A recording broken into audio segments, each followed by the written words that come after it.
ఆ రోజు ఇదే పోచారం శ్రీనివాస్ రెడ్డిని ఓడగొట్టేందుకు మరి రేవంత్ రెడ్డి వచ్చి ప్రచారం చేసిండు. ఆ ఫోన్ ఇవ్వ, ఇది పట్టుకోండి ఒక్క నిమిషం. ఆ రోజు ఏమేం మాట్లాడిండంటే, ఇగో ఇక్కడనే ఇదే జాగల, ఇగో రేవంత్ రెడ్డి ఏం చెప్పిండో పోచారం శ్రీనివాస్ రెడ్డి గురించి మీకు నేను వినిపిస్తా. అరే आप लोग खामोश बैठे तो सुनाई. అనుకున్నా ఆయన కొడుకులు తలా ఓ దిక్కు. ఇవాళ వాళ్ళ గురించి చెప్పాలంటే ఒక ఆంబోతులు ఎన్నుకుంటే అచ్చోసిన దున్నపోతులు 3 ఒక ఆంబోతు 2 దున్నపోతులట. ఊర్లలో మైసమ్మకు దున్నపోతులను నిడిచిపెడతారు. అవి ఎక్కడ పడితే అక్కడ దొంగ చేనుల పడి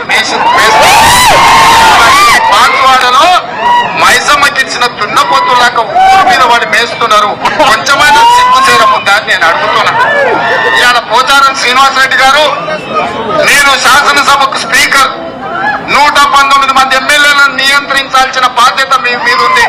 దారి తప్పితే దారిలో పెట్టాల్సిన బాధ్యత మీద ఉంది. 119 సంగతి దేవుడెరుగు. అచ్చోసిన ఆంబోతులాకున్న నీ 2 కొడుకులను నియంత్రించలేవా? ఇక్కడ ఇసుక దోపిడీ మీద, కంకర దోపిడీ మీద, ఎవరు ఇల్లు కట్టాలన్నా ఇటుక మీ దగ్గరనే కొనాలి, కంకర మీ దగ్గరనే కొనాలి, సిమెంట్ మీ దగ్గరనే కొనాలి, కమిషన్లు మీకే ఇవ్వాలి. ఇవాళ ఈ ప్రాంతంలో అభివృద్ధి అంటున్నాడు. అభివృద్ధి కాదయ్యా, నీ కోసం కాంట్రాక్టులు తెచ్చుకొని నువ్వు పనులు చేసుకుంటున్నావు. రోడ్లు వేస్తే నువ్వే వేస్తే, సీసీ రోడ్లు వేస్తే నువ్వే వేస్తే, సైడ్ లైన్లు కడితే నీ కాంట్రాక్టే. ఇవాళ ఇన్ని రకాల దుర్మార్గాలకు పాల్పడుతున్న పోచారం శ్రీనివాస్ రెడ్డిని ఈ బాన్సువాడ ప్రజలు పొందబెట్టాల్సిన సమయం. పోచారం శ్రీనివాస్ రెడ్డిని పొందబెట్టాలన్నట.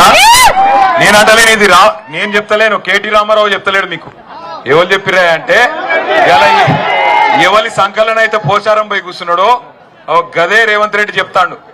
పోచారం శ్రీనివాస్ రెడ్డి అనే పెద్ద మనిషి ఆంబోతట, ఆయన కొడుకులు 2 దున్నపోతులట.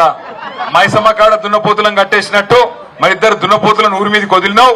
కంకరల కాంట్రాక్టు, ఇసుక దోపిడి నీదే అని ఇదే అంబేద్కర్ చౌరస్తాల రేవంత్ రెడ్డి పోచారం శ్రీనివాస్ రెడ్డిని మరి ఆ రోజు తిట్టిన బూతులు ఇవి.